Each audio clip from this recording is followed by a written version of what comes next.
Hello and welcome everyone to episode 81 of One Piece at a Time, the One Piece read-through podcast where we read and discuss 5 chapters of the One Piece manga each and every week. I'm your host, Derek Bittner, and I'm joined by my wonderful co-host and freelance letterer at Shonen Jump, Brandon Bovia. How you doing, Brandon? I'm doing pretty good. I'm, of course, Brandon Bovia, letterer of manga like Dragon Ball Super and Kaiju number 8 and many more.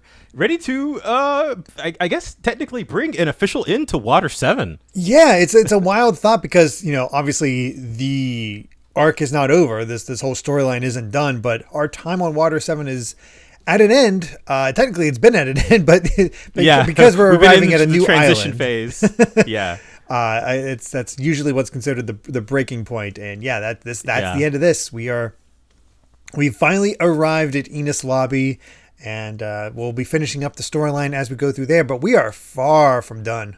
We are so far from done, which feels weird because it feels like, all right, big bam boom, let's get this done with. But no, there's definitely stuff that goes down, and I'm excited. I can't remember the details. That's what makes it exciting. Exactly. How long was Water 7? It was about 50 chapters, like 45, 50, right? No, I think it was like 60 to 70. Oh my god. Because we finished, I think, Skypiea, or actually no, it might have been a little less than that because I forgot about the Davy Back fight. So, but I still think it was like around 50. Yeah, because we finished, Skypiea finished around 300. So. Yes. Yeah. So, but basically what I'm saying is we've been through so much and we still have so much left to go. Okay. I looked it up. Water 7 began officially on chapter 322. So about 50 chapters just on Water 7. And wow, I believe another 50 until we're done with Enies Lobby. So 100 chapters spread out, which is kind of been the norm here for Oda's arcs. About 100 chapters of these. Yeah, I was gonna say not to get too ahead of ourselves, but there are arcs later on that are this length that you can't technically split into 2 arcs. My God, I am mystified about how this longer. I am very excited to get to that point where it's like I don't know what's happening next. Yeah. Fortunately, in all of One Piece, and I don't want to dwell too much on this, the one thing I've had spoiled for me is the thing that everybody is talking about, and it's inescapable. Yeah, it's entirely inescapable. We talked about this at the end of last week a little bit, but yeah, I still think it's a great, you have no idea what the context surrounding it is, so yeah, I made sure to stay contextless. So I just know the look and sort of the power set, but I don't know anything else. I had the look spoiled for me 12 hours before the chapter came out officially. I was so mad. Oh, that sucks. Yeah, I was like, what is... Oh, my... Yeah. That is the worst. One Piece fans, I'm calling y'all out. I'm calling us all out. They have no patience. No patience at all. We are just a spoilery bunch. Especially because, I mean, we have to have patience only going five chapters at a time. We are committed. Yeah. Exactly. We've been committed. We're going to stay to it. And there's definitely distractions on the way because, we got the live action show coming up here soon, and we'll definitely be talking about that. But in the meantime, we got some chapters to talk about, and we got an arc to kind of wrap up. So let's begin with chapter 371, The Honorable Captain T-Bone. And, Hina's here. Yep. I kind of like that. Look, Hina gets caught up in all the side stories somehow. She's like the linchpin of all the side stories. Just sort of there, not really important, but a fun side character that I think everybody enjoys. And somehow find a way to bring Iron Body and Django back, which you'd never expect these two to show up so much. But I saw Iron Body. I totally did not notice Django. He's being a lifeguard. Yeah, it's good there. I love the opportunity. He totally could have stuck Hina in a bikini or something, and restraint, and but just nope, not her thing. It's sort of hilariously in character. She's just relaxing on a beach chair, just in full a marine outfit. She's here to work. Yeah. But that's not so good. She's hunting down the Baroque Works members that they did not find. So we'll see how that all ends up. I love that dumb little thumbs up that Mr. Three's got on the poster. He's so dumb. Oh gosh. But into the chapter itself, Luffy is clinging to the front because he's just impatient. It's like, why aren't we at the Puffing Tom yet? Let's go. And all the while, everybody else is bored. So they're just acting out Zoro and Luffy breaking down the wave. It's funny seeing Zoro being the parent in the situation. It's just like, go polish your weapons or something. Quit playing around. I like that it's Galila and Polly's people acting it out, not just one or the other. Yeah. You got Zambai, I think, and Zulu. Just it's funny how they've on opposite sides, and now everybody's coming together. Now they all share the same brain cell. Yep, that's pretty much the best way to put it. But then all of a sudden, Luffy spots a train ahead, and it's like, well, that's a bit early. It doesn't seem right. And we see the Marines and that got stuck there in the waves. Yep. It's like, oh god, that'd be terrifying. That would be, they're in the middle of a storm. And then, like, imagine being in the middle of the storm. It's basically like, it's the middle of the night right now. So, like, we can see, but it's like it would be pitch black for them, basically. And then all of a sudden, you just see, like, what's that in the distance? And it's just, like, this horrifying, like, shark tooth train face. It's like, oh, that's not good. It's like, that's not a rescue ship. And they're like, well, it's just a couple of cars and they're stopped. They're like, all right, well, Sanji and Usopp aboard. We don't want to run into them. It's like, hey, how are the brakes? We told you there are no brakes, so we're going to have to figure something else out. Yeah, Kokoro's just like, no. She's just drinking and Nami's just hanging out next to her. Like, it feels like those two have bonded somehow. Somehow, yeah. So Luffy decides, like, well, let's see if any of our guys are on there, and rockets over, gets inside, and finds all the Marines. And I love how he comes out and just him getting shot, being like, nope, nobody here. Yeah, I lost it at that panel. I completely forgot about it. Just the idea of him signaling no, while there's just bullets flying through him. It's just only in One Piece, you know? Yeah. And all the while, the Galila and the Frankie gang are like, okay, we'll dismantle it before we go. I'm like, all right, I'm kind of curious about this. I want to see them dismantle this thing as they're going by it, because that sounds impressive. But no, we don't get that, because Luffy's just like, hey, Zoro, cut it. It's in the way. And just some nonchalantly, gotcha. And they're like, yeah, like he's going to do it. It's like, what? And then he does it. It's like, what the hell? Yes. It took me a second to realize it, because this attack from Zoro is probably better known by its untranslated name, which is Rashomon, which is, of course, just badass. Yeah, no, that's good. And like, my God, Zoro. Yeah, he just cuts the train completely in two. Once he was able to cut through iron, he just seems unstoppable at this point. Yep. Yeah, I made this comment before we started recording, but like I get the feeling like Zoro's like his power level has been escalating. It really feels like it. And I love the reaction shots, the freakouts on just everybody else on the train, and the Navy guys being like, what the? They're just standing there on opposite sides. My favorite is you see Lulu, kind of trying to berate Luffy, like, warn us before you do something like that. And then it's like, I said cut it. And then Zora's like, this isn't over yet, because here's a Neptunian cut in half. 5 sizes the times the train is like, oh no. There's that. Yeah, I didn't realize he was this strong. Yeah, I thought Zoro did that for a second until Zoro himself was like, okay, so the person who did this is up ahead. Yeah. And you know what? Godo and Oda, for like, it obviously doesn't matter much in the long run, but he made me feel for poor T-Bone here, because this man is so dedicated. He is running along the tracks trying to catch up, cut a Neptunian half, and just his concern is like, my men. I got to protect the lives of innocent citizens. He's just so dedicated to the cause, and like you get it. I feel like we really need him to balance out the situation of just all of the kind of like government and marine folk who have just been completely terrible, especially in this arc in particular. That we need somebody who's just like so ridiculously kind-hearted, so honorable, and it's just like, of course, it's the ugliest guy, but it's kind of perfect. And that's when they point out, like, oh, that's T-Bone, the ship slasher. He's able to carve up pirate ships like steaks, so that's not good. Let's fire on him. And they're just like, yeah, no, let's just leave this to Zoro again. And T-Bone recognizes him. It's like, nope, I'm going to cut you in two right now as this train's coming for us. And it's like we have this showdown. Zoro riding on the train, T-Bone on the sword tracks. That is such a badass scenario. Yeah, I'll have to link this to you later. I remember the anime version of the scene actually looks really cool. Oh, that's awesome. The animation quality for it is, for some reason, this scene they were like, no, let's go all out for this part. Well, they're like, this is just a cool scenario that you probably won't have ever happen again. So yeah. Yeah.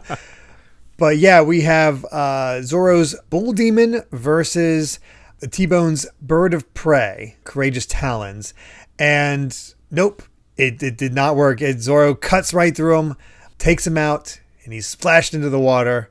And that's it. Zoro even leapt ahead of the train, so they landed on the tracks, and then jumps back on. Like, my God, Zoro's just boss. Yeah, and thank goodness at least that T-Bone landed outside of the tracks. Yes, I like the little detail. Like I think you can tell Oda likes this guy because he had the remains of the train cars being used as boats as the men paddle towards T-Bone to rescue him. Yeah. So it's like, okay, he'll be fine. Which is a cute little detail. Yeah. He'll be fine. Yep. So yeah, T-Bone defeated. Like I thought he was already defeated. I mean, it makes sense that these guys had to deal with him, but man, what a set piece. Yeah. I kind of forgot that it was that like done and over with. Yeah. It's funny here because none of the fights left take that long. It's like we had our warm up in the beginning and then nope, this is it now. Yeah, boom, boom, boom. Mm-hmm. Do you have an SBS? And I love this question. Like, who the heck are Michael and Weichel? Like, what are they all about? I didn't think he'd answer this. I've gotten so many, and he's just like, all right, here's what the two delinquents look like. They're Water 7 Back Alley Elementary School, 6th grade, group 5, age 12. They're 12-year-olds that they thought. In 6 years, they've been sent to the counselor 620 times. They've broken a total of 997 school windows. Their record includes reckless bull riding, shoplifting from the supermarket, etc. Their motto, super, because their idol is Frankie. But they also respect quality. And that's who they thought. I love that Oda just like come up with these two random characters and like, who are they? What are they all about? Why did they suspect him? He's like, whatever, they're just kids. Yeah. Let's make this dumber. Yeah. Oh, that's great. But yes, moving on to chapter 372, Plastic Surgery, which, what a title. Yeah, I was not sure at all what this chapter title was about until I was like, oh. There it is. But yeah, we see the wanted poster for Mr. Tuban Clay, expert of breaking out of prison. He has a 32 million berry bounty, which is, hey, yeah, it's not bad. Yeah, slightly above Luffy when he first got his first bounty. So yeah. Pretty solid. In the meantime, though, we got our battle on the roof of the Puffing Tom between Frankie and Nero. And God, I love just all the crazy crap that Frankie can do. He has a shield. Yeah, it is a smorgasbord. It feels like he can do anything. It's like, what the heck did he do to his body? It feels like all that he has left is his brain. Yeah. And certain like important internal organs, I assume. I don't know, but my God. Hey, he runs on cola. I guess that's true. But he has a shield. He has a nail gun. It seems like a pretty even fight. But then like this Nero's like, well, I haven't mastered finger pistol yet, so I'll just use regular pistols.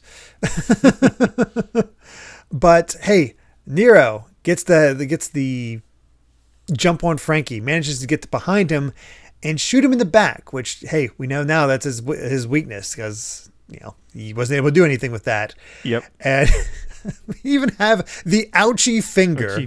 The ouchie finger is so good. It's just a little, he's just like his index finger just like curls upwards and just turns into a gun. It's so good. It is utterly ridiculous.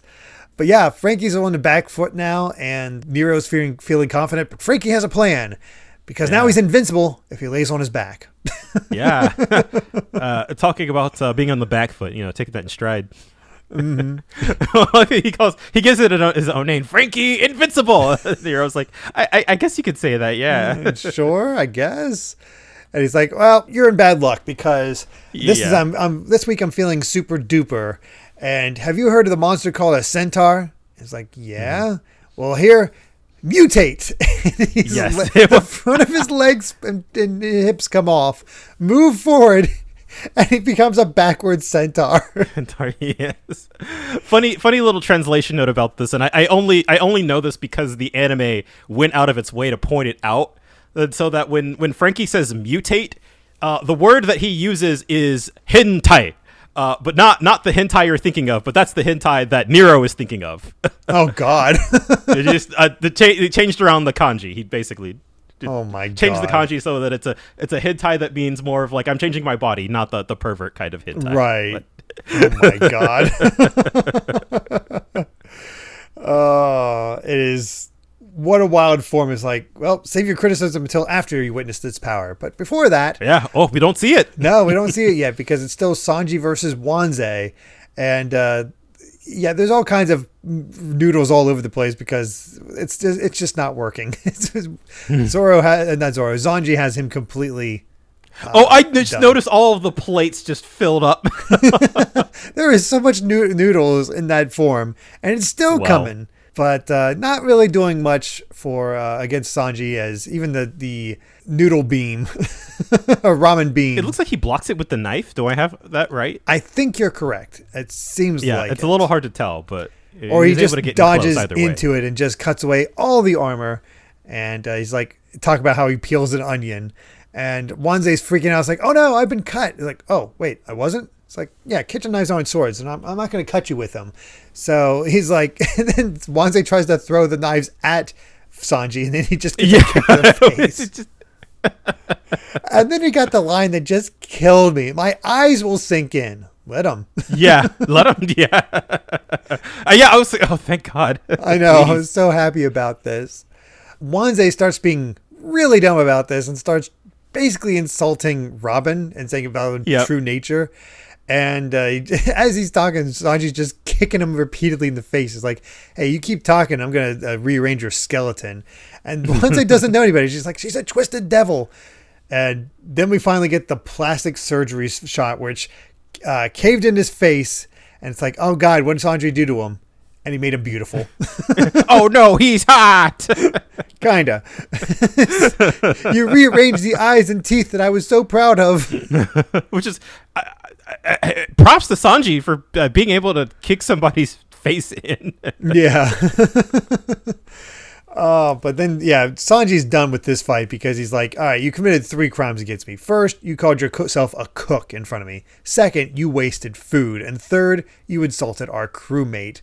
And I'm getting past that door. And Wanze pulls out his poison pasta cutter. It'll touch it. If it touches him, he'll die. And he just keeps insulting her. I don't know. It's so weird to see that face with that body. It is very weird. But yeah, as he keeps just insulting Robin, you're like, oh, this dude's so done. Yeah. And then, boom, 1 kick is all it takes. Yep. 1 kick, which is enough to not only bring his teeth and eyes back out, but God. Kicks him through the entire next car into the room with CP9. And that shot of just like Sanji walking in through the train car is so badass. Oh yeah, but you're also awesome. Like, oh no, Sanji's at a point where he can't. He's in trouble against this group. Yeah.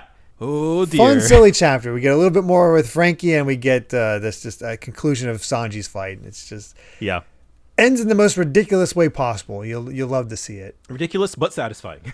Absolutely. All right. Well, time for chapter 373, Necessary Evil.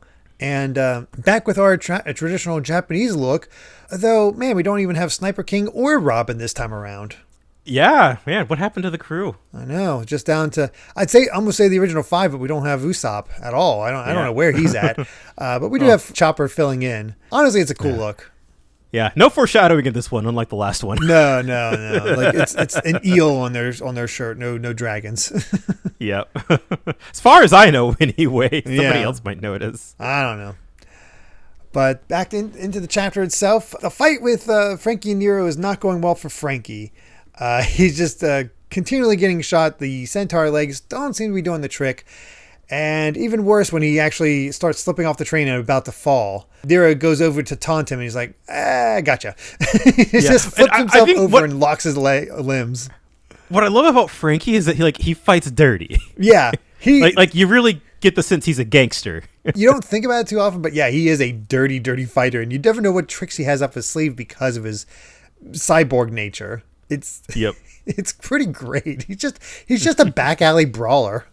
Yeah, exactly. And speaking of brawling, yeah, it's like, all right, now tell me how useless these legs are. It's like, oh yeah, you're careless. That's all you're all full of is excuses. So why don't you take on a few last words?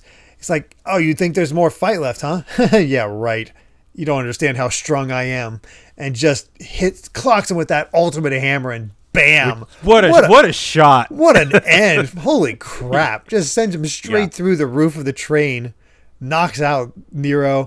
I gotta say, it's sad. Even though he's not like a full powered CP9 member, it's still satisfying to see a CP9 member get taken out. Yeah, and to see but Frankie can hold his own against them. Oh yeah, it's pretty amazing. Like it makes you love him more and more as time goes on. Yeah. Sanji and Frankie meet back up, and all the other members of CP9 are up, and they're like, "Oh, they all got wiped out, huh?"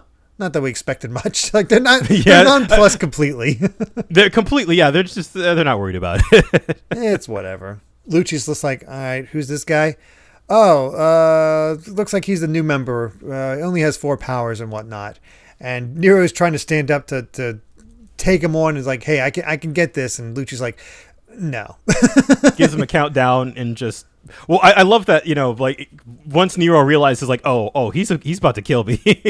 So he tries to escape with Shave, and then like it seems like as soon as he reappears, like Lucci just knows where he was going to teleport to. Yeah. So he's just able to stab him in the back. You get to see the difference. It's just Lucci's that much faster. We're built different. Yeah, I love that cold line. It's like everything about you is a work in progress. CP9 doesn't need you. You're only superhuman if you have the entire 6 powers, and he just tosses him off the train. Like, he's probably dead. Damn. Yeah, just brutal. Mm-hmm. It's just like, hey, Califla, send a report to the director. New guy was too weak. Couldn't use him. Wow. Yeah, I love even... I think that's Frankie saying, it's hard to tell who the bad guys are, huh? No kidding. Yeah. Now we get the talk between Lucci and Sanji. And while Sanji was able to get under Crocodile skin, not so with Lucci. I do like that exchange, though. It's just like, you don't seem to be a very patient fellow. You're right. My parents raised me wrong. Damn. And Lucci, he's like, oh, I get a chance to talk again, because he's just like, yeah, some people are just born under unlucky stars. The best thing they can do for the world is die.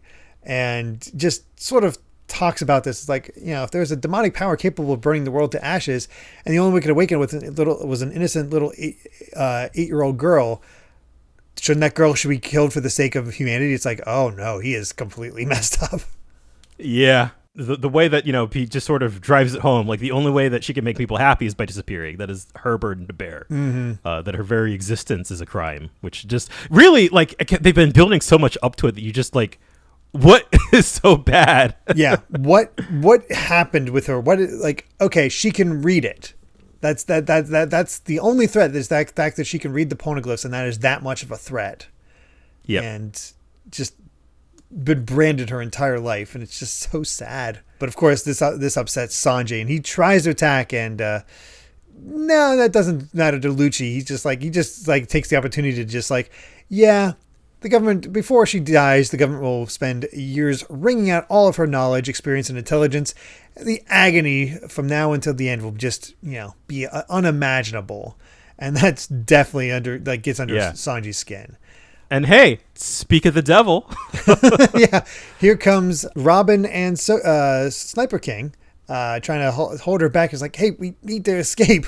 It's like, man, after I went to the trouble of climbing through the window, and after we took down the official, so Corgi's down too. So. Yeah. Man, poor Corgi couldn't stand up to the superhero Sniper King. I don't know if I was going to assume Sniper King took him out based on the charred look of him. He's not like bent in half or anything like that. Oh yeah. So Sanji's immediately cheers up when he sees her. He's like, all right, hey, I'm gonna take these guys out, and we'll escape together. Instead, she tosses Sniper King to the ground right at Sanji's feet, and Sanji's thrown off. He screams out Usopp for some reason. It must be a mistranslation, I think. Yeah, probably. Yeah.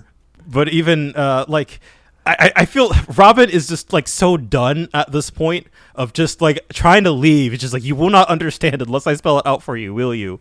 And so instead, Sniper King with the plans is like, cut car 3 loose, we're running away. And they're like, all right, don't let him escape. He puts out a smoke star, grabs a hold of Robin, and all three of them run into the car 3 as it gets cut loose. And there we go. I can't believe that Sniper worked. King to the rescue. Hey, we did it. Arc's over. Yeah, that's all we needed. We just needed Sniper King to take down CP9. The goat coming in for the save. Oh, it's so good. And then I don't know if this is a thing that happens often, but apparently there was a fan vote for the favorite moves. I'm actually not sure when this happens again. I feel like I've seen this again somewhere else. So like, I mean, I feel like we normally get like character popularity polls, but yeah, I guess an attacks is interesting. I guess so. But yeah, our top 3 is the Gum Gum Gatling, then 3,000 Worlds from Zoro, not that far behind. But those two are definitely the favorite because third place was the Mouton Mallet from Sanji.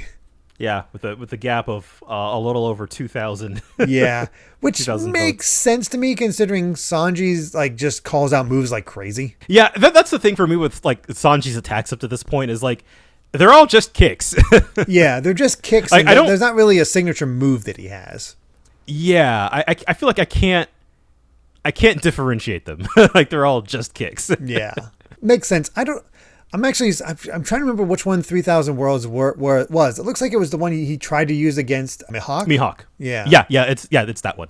So, and that's another one where like I think the anime helps it like clearer because that's the one where he's sort of like he's like spinning the swords around. Like he's got one in his mouth and his other two he's sort of like spinning around before he does it. It's sort of like I think it's similar to the onigiri, but he kind of does that extra little spin thing. Right. Not bad, and apparently we'll find the 4th place in the rest in the next volume, so we'll have to see what else ranked. I saw that. It's like, hang on till volume 40. Wait, that means we're on volume 39. Good God. I know this thing has over 100 volumes, so yeah. Yeah. Hey, we're past the 1/3 point. Woo. Oh, God. All right, well, time for chapter 374, Scramble, as these disguises. Yep. I mean, the drip. I know. I still have not looked up her name or remembered it. Miss Lemon over there. Yeah. Definitely with the best style. Really rocking the 60s or 70s. Yeah. God, Mr. 5, this whole cover story has just been, I don't know what Oda's cooking with him, but it's so funny. It just like he's always kind of dangling or just, you know what, that was a poor choice of words given the shorts, pants, but yeah, you know what? I regret that. But you know what I mean? Yeah, it's like taking every opportunity to make him look as ridiculous as possible, and the fact that he's still so committed to being Mr. 5 that he still has the 5 printed on his chest, completely conspicuous. But Miss Golden Week's wig and everything else is like just looking like, where's Waldo? I know. She sort of reminds me of they got the popular phrase, who's this sassy lost child? Oh, yeah. I don't know why it reminds me so much of that, but it totally does. It's too true. Yeah, we get into the chapter itself, and Rocket Man's already in more trouble because Luffy's screaming out for them to turn around. And wait, we're already on the way. Why are we turning around? I was like, no, him. And it turns out Yokozuna is back. Yeah. Well, Kokoro's like, oh, him? It's like, get out of the way, we're going to hit him. And like, oh, geez, what's Yokozuna going to do? He gets blasted away from the regular train. What can he do against Rocket Man? So, yep. I don't know. But on Puffing Tom, they succeeded in disconnecting the train. And they got Robin with them. I want to say that, like, I completely forgot about this whole sequence. Same. Like, this whole sequence, completely forgot. But it's like, it's incredible. It's so bonkers. Yeah, it really does just continue to show off how powerful CP9 is. And I love how they're just constantly doing these jobs. Like, smoke screens are so lame, people just don't expect them. It's like, yeah, which is why I find that funny that, like, yeah, that's the only reason that worked is like they would never try that. It's so stupid. But that's why Sniper King is always one step ahead. He's like, it's not too stupid for me. I can make this work. But before the train can actually disconnect, Khalifa uses her thorn whip to grab the train and just hold it without any issue. Good God. Like, holy crap. And then Bluno just like yanks it and just freaking like, get over here. Yeah, reattaches the train basically. And it's like even he says, a smokescreen is a boring little trick. Yeah. And then Sanji just calls out, all right, Sniper King, guard Robin with your life. And even Lucci's like, hey, the deal was we didn't kill any of the Straw Hats, so beat him up, but don't kill him. Yep. I liked this part, though. Like, Sanji's going in for the kick. And, of course, like, Bluno's like, oh, hey, I have Iron Body. And then, like, Sanji actually kind of gets him to budge a bit. Yeah. Like, he wobbles. Like, he almost, like, breaks through the Iron Body. And even Kaku mentions, like, man, he almost lost it. So it's like you got to hit him long enough that it distracts him and they can't use it. So we're kind of back into the rules of the... what's it called up in Skypiea? Mantra? Mantra, yeah. It's kind of like Mantra where it doesn't work if they can't concentrate. And that's... Yeah. I like this first indication of weakness. It's like, okay, there's hope. Exactly. I think that's what it is. It's just like, you can... This technique can be, like, broken through. Like, but you kind of just need to brute force it. Yeah. But, of course, then, just... Oh, God, poor Sniper King. Just, protect Robin with your life, and then he's just foaming at the mouth, passed out. Like, oh God, poor Sniper King. It's like, come on, Robin, work with us here. And she's just like, leave me alone. And Kaku takes the opportunity to take down Sanji. Frankie's like, stop being so stubborn. This is our chance to escape. And he just rips off the wall and crashes into the train. He's such a Chad, man. Like, he is. He sacrifices himself to save the rest of them. God. I love that. He's like, ha, take that, freaks. It's like, why are you helping them? It's like, I mean, some teams can never get back together even if they wanted to. And it's like, I don't know what you're talking about. He's like, I see this teamwork and I want to take advantage of it. Yeah. I thought that he's thinking about, like, Iceberg. Mm-hmm. That's what I think. That's how I interpreted that. Yeah. So it's like, hey, don't worry about me. I've got a plan. Meet up the Straw Hats and get back to town somehow. And it's like, all the while Robin's like, hey, I don't want to run away with them. I'm not part of this. Yes, it does. Cut me out of this. No. It's like, and Sanji's like, hey, we know everything about the situation. We'll just figure out how to deal with the Buster Call. So you don't have any reason to follow him, okay? And that all of a sudden we see the true power of the door fruit. Yeah. Like, I forgot about this. Uses the air to make a door. Because I feel like when we've seen it before, it is like, oh no, he is turning physical objects into a door, which you're like, okay, that's neat, but kind of dumb. Like with the way, like in like the Iceberg Mansion, where it's like he had to at least like make a door out of a physical object. Yeah, turns out. But now he's just like, surprise. I can use it on the air and kick Sanji out of the way. So that's no good. And yeah, we get the explanation. It's like, yeah, he's using an air door now. So even Lucci's like, yeah, it's that ability that makes the door fruit really worth something. Yeah. It's like it's worthless otherwise, but no, this is good. Sniper King gets another finger pistol. Like, they keep messing up these translations with all the Usopp. Yeah, I know. Yeah, it's tripping us up. I know. I just got to get it straight. This is not Usopp. This is Sniper King. I don't know why there's any confusion on that with these. Yeah, it's so simple. Oh gosh. And Robin's just like, hey, I don't intend to run away. Let's just go back. And Sniper King, somehow knowing Luffy pretty well, because it's like, you're still hiding something. That's okay, but pirates can't leave their crew without the captain's permission. So have faith in Luffy, and that seems to get through a little. Yeah. Well, as much as it can before Bluto just kicks poor Sniper King in the face. It's a little rough. It definitely feels like the way he's being used so often, it makes me think he's the weakest of the four. Mm-hmm. So we'll see. And Bluto takes the time to taunt. He's like, yeah, it's not going to work because she will not break our agreement. And we get a little bit more backstory on this. And it's like, oh no.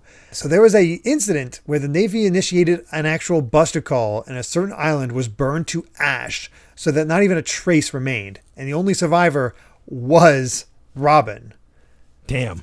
Like, that's why she's like terrified of this thing. Why, like we've heard hints and clues about this, but we did not get the idea. But yeah, the Navy was the one to take out her island. And it's using that thread of like, hey, like we're gonna send a buster call on the only other like family that you have. So the only other thing that you care about, and yeah, it's the trauma, and that makes way more sense. Like I understand it. Like I can see having faith. Like no, we can take this, but having seen it, see it take out an island and not just a tiny ship full of 7 people. Yeah. It's just like there's no will to oppose it because of all that, and it's like you knew that all along. That's why you allowed it. It's like, yep. It's like there's no limit to your depravity. It's like, no, it's for the sake of justice. We sympathize with her deeply, and just leaves. And that's like, and that rage from Sanji too. That, oh man, that hit. Yeah, I mean, you can just see the manipulation. It's like, God, these guys suck. Yeah, but no matter what, this ends in failure on Sanji's part. Wasn't able to rescue Frankie. Wasn't able to rescue Robin. Usopp went off on his own, but at least he was able to get a new ally in Sniper King. So at least it wasn't all bad. But otherwise, the train has arrived at the Nightless Island, Enies Lobby. And that's our chapter. Yep. Which, kind of a detail I forgot about. I guess it's just like, it's always sun. It's always... I guess. I forgot about that too. Which is weird to me because like it was night and now it's day. So it's like... Was Oda just trying to be nice? Like, did not want to draw dark skies anymore, or trying to be nice to the animators? Like, I don't know what's up with this. Like, yeah, which makes sense. I don't know. I guess I thought thinking back, like, oh yeah, Enies Lobby just like took place during the day. You know, I guess that is a detail he went out of his way to include, that nighttime just doesn't exist. Yeah, I guess so. Yeah. All right. Well, let's get to our final chapter of this set, 375, The Supermen of Enies Lobby, where Hina has 3 cards showing what the 3 of them look like, all thanks to the fact that, hey, the Unluckies aren't dead. Yeah. All this time I thought they were dead, but no. I just forgot about the Unluckies entirely. I was like, oh yeah, them. And they're still good at drawing, so we got these awesome pictures. It's like, did they get bribed with ramen? Is that what happened? I think that's what happened. There's some really good ramen, and they're like, you know what? We're cool with this. So we'll have to see what happens between Hina and the remainder of Baroque works later, I guess. Yeah.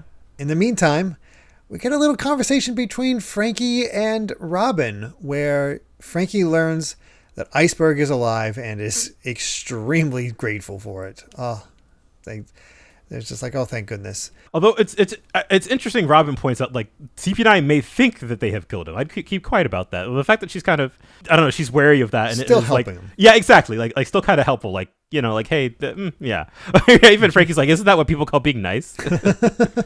And he's just like, well, I've got the blueprints for a weapon, and you can already activate a weapon that exists. So the government has really bagged some good things here. And they're basically going to use these weapons to try to end the age of pirates. But after that, all that excess military force will grip the world and destroy it. That's how much of a threat those ancient weapons are. So, yeah, he didn't put Tom did not put his life on the line for a stupid future like that. I'm not going to stay trapped. Which I feel like it's, with so much else going on, it can be easy to forget like how much the story has escalated in terms of its stakes. Yeah. We are literally like, yeah, the government will basically, like, you know, they're trying to revive the ancient weapon to kill all the pirates, more or less. Pretty much. Like it's just like the ultimate deterrent. Do this. Yeah. And we've seen it, like, do what we say, do what we think is best, or we'll make you for the sake of our justice. And that's, oof. That corruption. Robin is still just upset about the fact it's like, I'll hurt the Straw Hats just by being with them.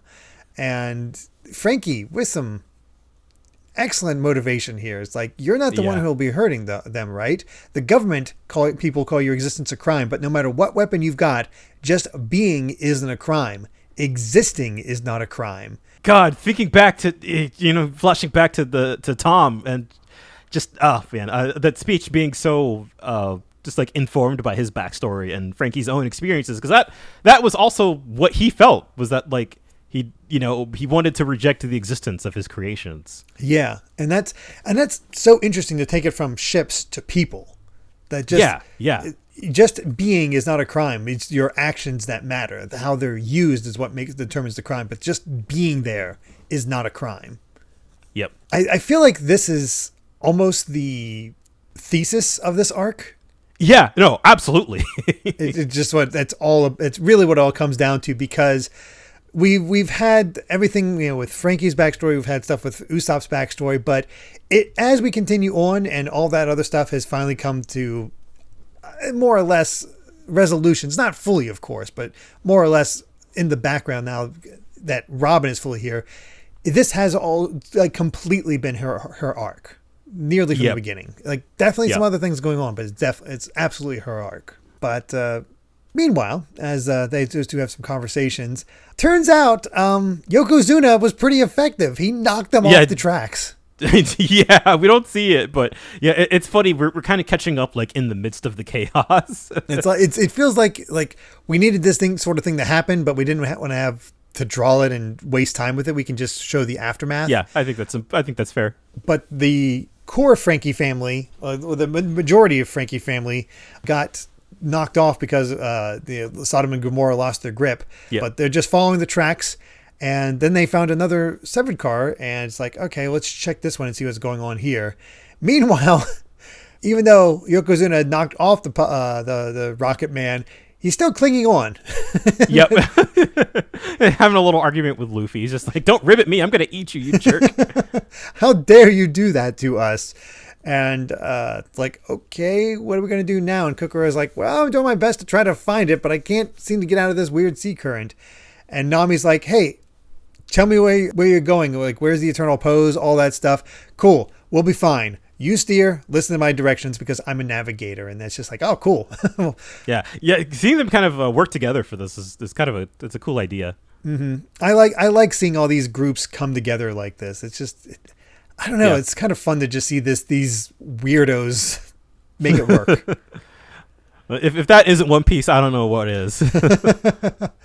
And turns out as Luffy and Yokozuna are fighting, Kokoro shouts out, like, oh, hey, and she can apparently understand him. It's like, oh, I wasn't kidnapped. You jumped the gun. Yeah, it's like, hey, the old lady's talking to that frog. So she was a frog? She did seem a bit more frog than human. That is fair, honestly. Yeah.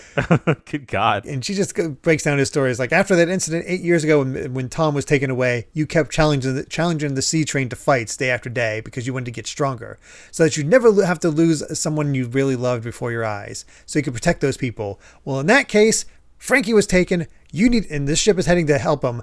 You want to come with us? Heck yeah. Cool. Yeah, we have a frog ally now. Exactly. Like, what other allies do you need? What, you got a frog? All right, come on. Come on board.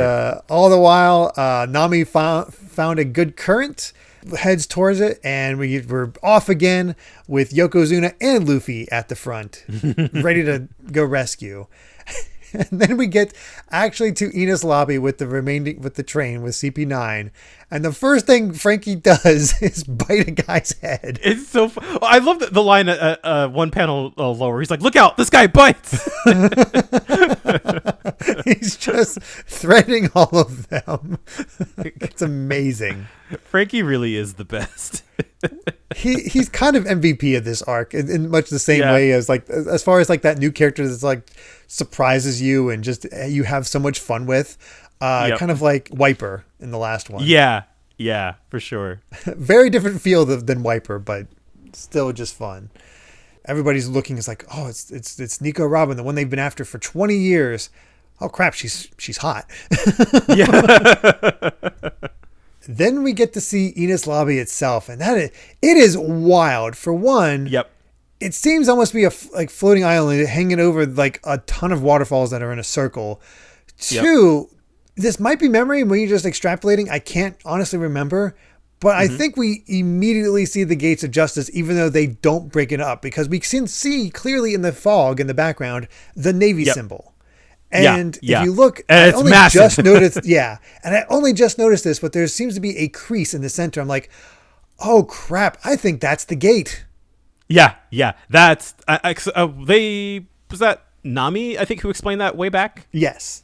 Yeah, because it's like they're all sort of like Navy headquarters and Impel Down are like they're all kind of in the same kind of chunk of area. Right. It's just on the other side of that somehow. Yeah, I'm gonna call this out just because. I feel comfortable calling this out because we don't know for sure. But the fact that like it is hovering over a giant hole, I think is about to get explained in the manga where that is where we're at right now. Oh my god! I think that is a theory that is not confirmation on my part. I think we're about to find out, or we might already know, but like we're sort of getting hints at like, oh, okay, this is why like there's just a massive hole in the ocean. So that was something I didn't even think about, and to be like, oh hey, you remember that? Like, oh crap. And the thing is, it's so much more than you'd think, because you have this like little Navy town, because you see it from below. You have this little Navy town, and it turns out the giant building, the taller building, is actually across another crevice. So how that rock stays put up there, like that has been enough erosion. My god. Again, it's just it's one of those just like wonderfully weird things about the One Piece world. Mm-hmm. I'm scared of heights. I would not be stepping foot on any of this. God, Dear no. God. As they enter in, we get commentary from Spandam, where, of course, he's all happy about, like, all right, for the first time in 5 years, all 8 members of the CP9, including myself, will be in the same place at once. It's a happy day. Yeah, what's with this article where we find out there's a Revolutionary Army District Leader assassination plot. According to orders, you only had to kill 3 people, but you killed 23. 23. It's like, jeez. At first, I thought he was talking to the guys that just got back, but no, it's these new members of CP9 we haven't met yet. Yeah, which I feel like that is kind of a thing that I hadn't really internalized, I guess, of like, oh yeah, I guess like they would be trying to, like, wait, how have the Revolutionary Army, has that been brought up before now? I don't know. I can't remember, honestly. Just we know about I mean, we've heard about revolutionaries in passing for like specific arcs, but I don't know about like anything else. It just seems like some random revolutionary. Yeah. Well, what I'll say now then is that it is interesting that is like that almost feels kind of like a CIA thing almost. Just like, here, you guys go in secret and like disrupt the revolutionaries. But I guess that the fact that like they specifically have plans to go and snuff them out makes sense, but it's not something I ever thought about. Right. Man, we thought Bluno was weird. We're kind of weird looking. Boy. Oh, we got a bunch of weirdos here. It's time for the freaks of CP9 to show up, because we've got the samurai-looking Kumadori, who is kneeling so hard that he's like his feet are in the air. Yes. In apology. Then we got Jabber, who's mostly normal. Shirt open, tie down. He seems like the kind of standard there. Yeah. Yeah. Not too much there. And then we got the weirdest of all, I'd say, Fukuro, who has a zipper for a mouth. I think I could say I actively do not like looking at Fukuro. I think I've never enjoyed looking at that character. It is a weird design. He's a weird fella. It's but we got Kumadori, too overly apologetic, ready to slit his own belly to take responsibility. And it's like, hey, all the while Jabber's like, no, it's not like the director. We infiltrated on a target date and as ordered and carry out the assassination, but our plan, which nobody should have known, had leaked. And we get why Fukuro has the zipper for a mouth, because he blabbed the assassination plot all over town. I feel like, look, man, if Nero basically like got killed because like Lucci was like LMAO skill issue, and here we have Fukuro just like, yeah, I blabbed our secrets all over town. Yeah, and you are still employed. I don't know how. I guess I'd say it's because of the zipper, but he also is able to move his own zipper. He, like, put a lock on that thing if you're concerned about this. Oh god, it's so weird. Especially because the fact that he put a zipper on his mouth, like, ugh. Yeah. Yeah, it's bizarre. And then just this dynamic of course, Kumadori just like, I'll take responsibility, don't blame Fukuro. And then he tries to commit harakiri, but iron bodies himself, so he just can't die, which is just like, that's a joke, I guess. And then Spandam is so thrown off by everything, he spills coffee on himself. What a very chaotic bunch. You remember when I was saying, like, we were talking about how cool CP9 was? Yeah, it just the cool seems to be just, only like, very specific members. Yeah, it just flew out the window. I think the ones still on the train are still pretty cool. Yeah, there's definitely a divide here. Like, this is the B team. Yeah, this is why they were not sent on the. This is why they were not on the Water 7 mission. Oh no, Fukuro would be terrible for the mission. God, yeah, that's probably why they didn't send him. Yep. And then hey guys, the ancient weapon's here. Tell me where the ancient weapon is. What? Nothing. We're going to kill Iceberg. What? Nothing. Yeah. Huh? What'd you say? Oh gosh. But then we get the breakdown. Of course, we got Sanji and Sniper King rescued by the Frankie family, and they find out that Frankie sacrificed himself. It's like, all right, we gotta hurry. And the Frankie family has made it to the Nightless Islands. And hey, in the meantime, Rocket Man has found the Frankie family as well, and everybody gets to meet up. And that's it. Enies Lobby is in view. Everybody's together. Yeah. It's time Prepare for the decisive battle. Oh yeah! If that isn't like all right, next arc. Like, Yep. I know technically everybody says 374 is the end of Water 7. To me, this is the end. Like I know it's because we're on Enies Lobby a bit here, but the heroes haven't arrived yet. So I think exactly this feels more like the end of the arc. It really does. Yeah, it feels like a more decisive end. And then we do have one real quick SBS that just made me laugh. Is we commented about it. It's like, shouldn't there have been a bulge in Nami's shirt when she was hiding the baby transponder snail? But this line that kills me, it's like, hey, now that's dangerous territory, you know? It's a hidden, unmapped region, the hidden Nami Valley. Once you wander into that, you'll never, and then it gets hit. So it's like, oh my God. Yeah, of course. Yep, of course. Freaking Oda. Oh, what are we going to do with him? I have no idea. Keep enjoying his writing, I guess. I have a feeling the Netflix show will not have that amount of fan service for Nami. I hope not, for one. But yeah, man, that'd be weird. Yeah, it would. Of course, she didn't have much fan service in that first what they're covering, so I don't think we have to worry yet. That is true. Again, kind of transition chapters, but it's all good setup. It's really setting the battle lines, getting everybody where they need to be, and that's where we end off on. That's the excitement. Is everybody's together again, ready to make their stand. Yes. and now we just got to convince Robin to actually come with them. Yep. So it's interesting. I don't know how the battle lines are going to be drawn here because we have more than the Straw Hat. So it's not like just like one Straw Hat per one person who's going to get matched up with who. And outside a few, I don't remember. It'll be interesting to see. Quite curious. Yeah, it's basically, I feel like it's confident in saying all hell's about to break loose. Yes, indeed. I'm here for it though. This is what we've been waiting for. Yep. So, yeah, with that, I believe we've said all we've wanted to say about chapters 371 to 375 of One Piece. Thank you so much for listening, and you can find more of my ramblings and stream VODs over at BitNerd Games on YouTube or BitNerd with an underscore at the end on Twitter. And Brandon, where can everyone find you at? I am at Brandon Bovia on Twitter, talking about anime, manga, games, and my job. And I say that in that escalating tone because I was looking up a release date for something I worked on.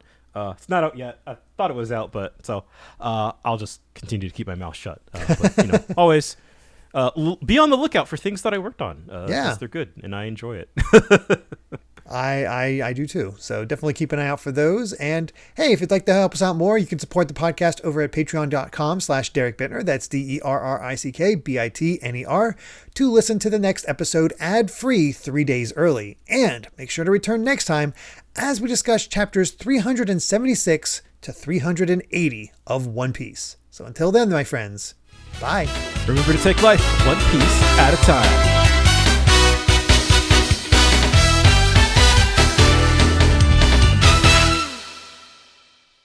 It happened like this, Chief.